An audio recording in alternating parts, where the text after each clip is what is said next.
நம்ம சேனல் தொடர்ந்தாப்பலாம் நீங்கள் வீடியோக்களை பார்க்க நினச்சிக்கிட்டு நம்ம சேனலை சப்ஸ்கிரைப் பண்ணுங்க. சப்ஸ்கிரைப் பண்ணிங்க. கீழே பெல் சிம்பிள் இருக்கும், அதையும் கிளிக் பண்ணிங்க. சரி, வாங்க நம்ம வீடியோக்குள்ளே போகலாம். வணக்க நண்பர்களே. சமயபுரம் மாரியம்மன் கோவில் அன்று கட்டுக்கடங்காத கூட்டம். முகூர்த்த நாள் வேறு. கோவில் வாசலில் ஒரு ஓரமாய் அமர்ந்து கூடையில் பூ வைத்து கொண்டு வியாபாரம் செய்து கொண்டிருந்தால் அதே ஊரைச் சேர்ந்த கண்ணாத்தா. நிச்சயிக்கப்பட்ட தன் மகளின் திருமணம் நல்லபடியாக நடந்து முடியுமா என்று ரொம்பவும் கவலையாக இருந்தது கண்ணாத்தாளுக்கு. கல்யாணத்திற்கு இன்னும் 20 நாட்களே இருக்கு நிலை. பேசப்பட்ட நகையில் இன்னும் 2 பவுன் வாங்க முடியல.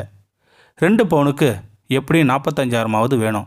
வாயை கத்தி வயிறை கட்டி ஓரளவுக்கு மற்ற ஏற்பாடுகள் செய்து விட்டாள்.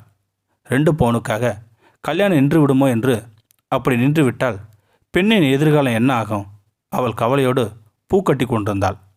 குடிகார கணவனால் எந்த பிரயோஜனமும் கிடையாது. சின்ன நிலம் இருந்ததை விற்று வரும் பணத்தில் 2 பவுனை வாங்கிடலாம் என்று இருந்தவளுக்கு அது நடக்காமல் போகவே என்ன செய்வதென்று புரியல. அம்மா மாரியாத்தா, தாயி, நான் என்ன பண்ணுவேன்? நீ தாண்டி எனக்கு ஒரு வழிகாட்டணும். இல்லாட்டி நானும் என் மவளும் சாகிறதை தவிர வேற வழியே இல்லை. என்னை கைவிட்டுடாத ஆத்தா. மனமுருக வேண்டிக் கொண்டவளின் கண்களிலிருந்து கண்ணீர் வழிந்தது. கோவில் வாசல் வந்து நின்ற காரிலிருந்து இறங்கிய 2 பெண்களும் 2 ஆண்களும் கண்ணாத்தவன் பக்கத்திலிருந்த பூக்கார பெண்களிடம் ஒரு பெரிய பூ பந்து வாங்கினர். அப்போது ஒரு பெண்ணின் கையிலிருந்த பை ஒன்று கண்ணாத்தவன் பூக்குடைக்கு சற்று உயரத்தில் நின்று பூ மறைந்தது. சில நிமிடங்கள் இந்த நிலை நீடித்து கொண்டே இருந்தது. அதனால் என்ன என்று பெருமையாக இருந்தால் பூ வாங்கியவர்கள் உள்ளே போய்விட வியாபாரத்தில் மும்முரமானாள். 10 நிமிடம் ஆகியிருக்கும். கோவிலுக்கிலிருந்து சில பேர் ஓடி வந்தார்கள். இங்கும் அங்கும் எதையோ பரபரப்பாய் தேடினார்கள். அவர்களோடு பாதுகாப்பு நின்று கொண்டிருந்த காவல்துறையினரும் தேட ஆரம்பிக்க விஷயம் வெளியே வந்தது. கண்ணாத்தாவின் பக்கத்தில் இருந்த பூக்காரிடமிருந்து பூ வாங்கி சென்றவர்கள் மகளின் கல்யாணத்திற்காக வாங்கியிருந்த நகைகளில் அம்மன் திருவடிகள் வைத்து பூஜை செய்து வாங்கி செல்ல வந்ததாகவும் அதில் 11 பவுன் திருமாங்கல்ய செயின் காணவில்லை என்றும் தெரிந்தது. கேள்விப்பட்ட கண்ணாத்தாளுக்கு வருத்தம் தாங்க முடியல. அம்மா, அவங்கள ரொம்ப சோதிக்காதம்மா. அவங்க மகளோட திருமணம் நல்லபடியாக நடக்கணும்.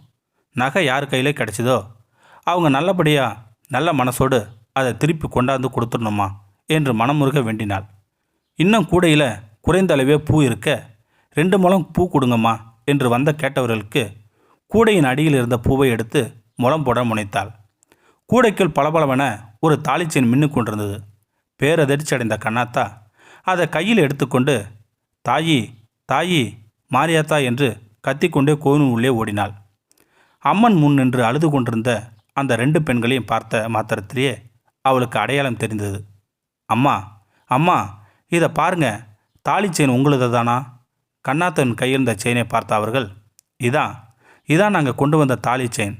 கிடைச்சது மகமாயி, தாயி, கிடைச்சது என்று மகிழ்ச்சியும் பரவசமும் கலந்து சொன்னார்கள். கண்ணாத்தா அந்த பெண்களிடம் செயினை ஒப்படைத்தாள். அவர்கள் கண்ணாத்தாவை வானளவாக பாராட்டினார்கள். அந்த பெண்களுடன் வந்திருந்த ஒருவர் கண்ணாத்தாளை தன் கழுத்தில் போட்டிருந்த 3 பவுன் செயினை கலட்டி கண்ணாத்தாளிடம் கொடுத்தனர். எங்களுக்கு ஆண்டவன் நிறைய கொடுத்துருக்கான் தாயி, இதை வச்சிக்க. உன்ன மாதிரி நல்ல மனசு உள்ளவங்க இருக்கிறதுனால தான் ஊரில் மழையே பெய்யுது என்றார். அது வேண்டாம் என்று கண்ணாத்தா பலமுறை மறுத்தும் அவர்கள் கேட்கவில்லை. தன் கண்ணெதிரே நடப்பதையெல்லாம் புன்சிரிப்போடு பார்த்து கொண்டிருந்தால் அந்த சமயபுரத்து நாயகி, அந்த 1000 கண்ணுடையாள். கண்ணாத்தாவின் பூக்குடையில் தாலி செயினை விளை வைத்து தன்னையே நம்பியிருக்க அவளது தேவையான 2 பவுனுக்கு மேலாக மேலும் 1 பவுன் கிடைக்க செய்தால் அவள்தானே அகிலத்தையும் அனைத்து ஜீவராசிகளையும் அரவணைத்து காத்து அருள்மலையும் புளிய சமயபுரத்தால் நினைத்து கண்ணாத்தாளின் கண்கள் நீர் வழிந்து கொண்டிருந்தது. இந்த வீடியோ உங்களுக்கு பிடிச்சிருந்தா கமெண்ட் பாக்ஸில் கமெண்ட் பண்ணுங்கள். கூட உங்கள் ஃப்ரெண்ட்ஸுக்கு ஷேர் பண்ணுங்கள். இதுவரை நம்ம சேனலை சப்ஸ்கிரைப் பண்ணுங்க. சப்ஸ்கிரைப் பண்ணிங்க. கீழே பெல் சிம்பிள் இருக்கும், அதையும் கிளிக் பண்ணிங்க. தேங்க்யூ ஃபார் வாட்சிங்.